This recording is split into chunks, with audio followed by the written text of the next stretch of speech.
deeper dive into one of my favorite cars. And actually the first car I ever purchased on a collector basis.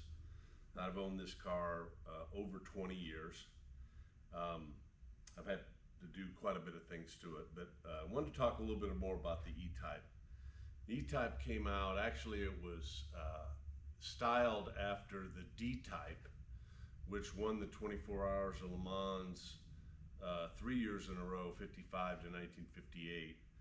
When the car first came out, was introduced, it's rumored that Enzo Ferrari said that it was the most beautiful car ever produced. Those are not substantiated rumors. It ran from 1961, and they say until 75, although 74 was the last model that was sold in the US. Maybe in Europe they sold to 75. It had 3 different series. Series 1, which was 61 to 67, that had early cars 3.8 liter engine. Later cars, I think it was 65 through 67, was the 4.2. Those were the fastest cars, 265 horsepower, 0 to 60 under 7 seconds. The highest value cars are the later Series 1 cars, the 4.2 liter cars. 67s, I think, are the highest, most sought after year. I think the highest price that I saw that was paid for a normal Jaguar, not a lightweight, because they did make a few lightweight cars in the first 2 series, I think. Those have gone for, you know, millions, $7 million, I think one went for. That a Series 2 car, or I'm sorry, Series 1 car that was original sold for right around $500,000. Most of these cars are, you know, between 50 to 150, I would say. Anyway, the Series 1 car, there was a fixed head coupe, which were the early cars, which had just 2 seats, and the later cars had a 2+2 and a Roadster. There were 38,000 of the Series 1 cars produced because it was a longer run from 61 to 67. There's about just under 16,000 of the Series 2 cars. Series 2 cars ran from 68 to 71. Slightly different, you know, looks on the body, on the front end, around the grille. Reduced horsepower. I think they went down to 2 Zenith carburetors. Horsepower dropped down to 247, I think. Forgot to mention, top speed of these cars varies, but most of them were in the 150 plus range. The Series 2 cars, the coupes, and the later Series 1 coupes offered a 2+2, and that carried on, and the fixed head coupe without the rear seats disappeared. The Series 3 car, which this car is, this is a 1973, the Series 3 car had a V12, 5.3 liter. It has 4 Zenith carburetors. This car actually has Stromberg carburetors. I'm not sure exactly why. Had 270 horsepower. 0 to 60 was sub 7 seconds. Top speed was again in that 150 range. But a different driving car than the 3.8 and the 4.2 liters. So again, the final year for this was 1974.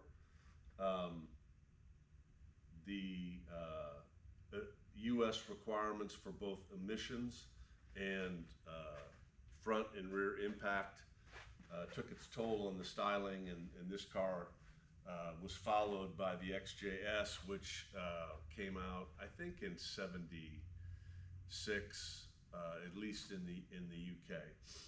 Wasn't very popular at first because of the popularity of the E-Type, but I think it grew on people, and I think it ran until 1996. So it was a pretty significant run with small variations the XJS had. So anyway, we'll do a closer dive on this car. We'll give you a look at some specifics on it, and then we'll do a short test drive. Okay, so what I like to do now is just do a little bit of a walk around on the car, so you can see a few things about it.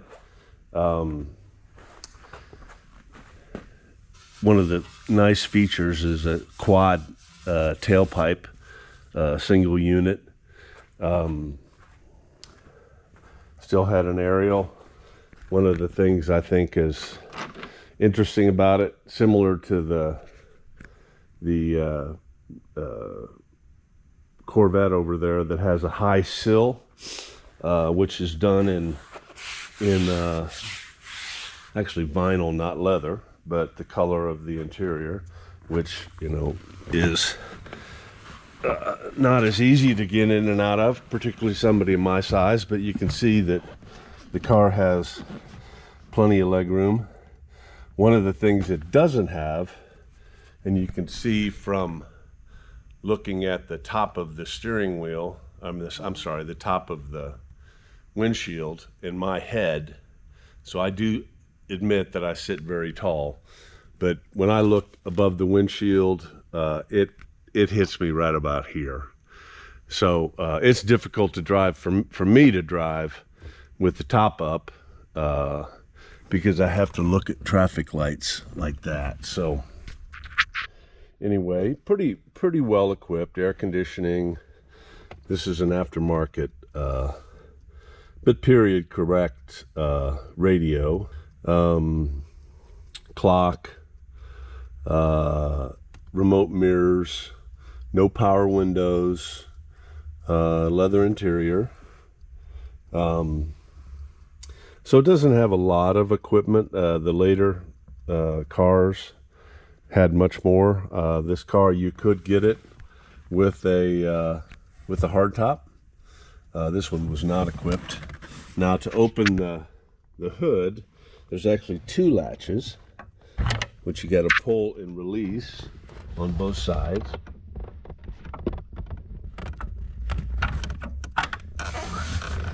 And then you have to raise the hood, and there isn't a center latch, there's only a catch. So typically what I do is, you want to try and reach in here. That's your normal feel, but you can, it's sensitive enough that you can actually bend it. So either I reach in here or here to actually start to raise it, and then you can, kind of hard to do with one hand tied up, but then you can release the catch.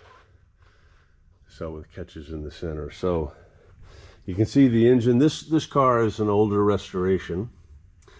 Engine was out of the car, but it's clean and dry. But it was done probably sometime in the late 80s when these cars first popped from a value perspective. They were $100,000 in the probably early 90s, and then the values came off. So I thought at one point in time, this was the car that I always really wanted. I thought that it was probably not going to be possible for me to get it, and then the values came back off. So anyway, you can see the 4 carburetors, and you can see clearly these are marked. Well, I should say that it shows my ignorance a little bit, that the Stromberg is actually a Zenith carburetor. So I learned something today. You can see the linkage is kind of unique. It's a rotary turning that actually triggers the carburetors on both sides, front and back. The air conditioner, or the compressor, is mounted in the center. The distributor is mounted in the center. So 5.3 liter engine versus the previous car was a 4.2. So it's got two separate air intakes, kind of a trumpet horn, which I think is kind of cool. What else? Obviously the hood is a one-piece hood, which, you know, it's not unique to the XKE. The other cars have it, but it's definitely a trademark of the XKE.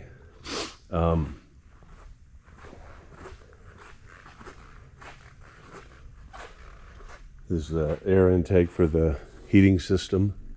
One of the things with these cars, obviously, is they are prone to overheating. I'm not sure if they were when they first came out. I actually have a auxiliary fan mounted up front that's wired into the car, which helps. It runs warm, but it'll stay comfortable, particularly on a nice fall day like it is out there today. So anyway, that's a more detailed view. If I recall, the trunk latch is somewhere strange.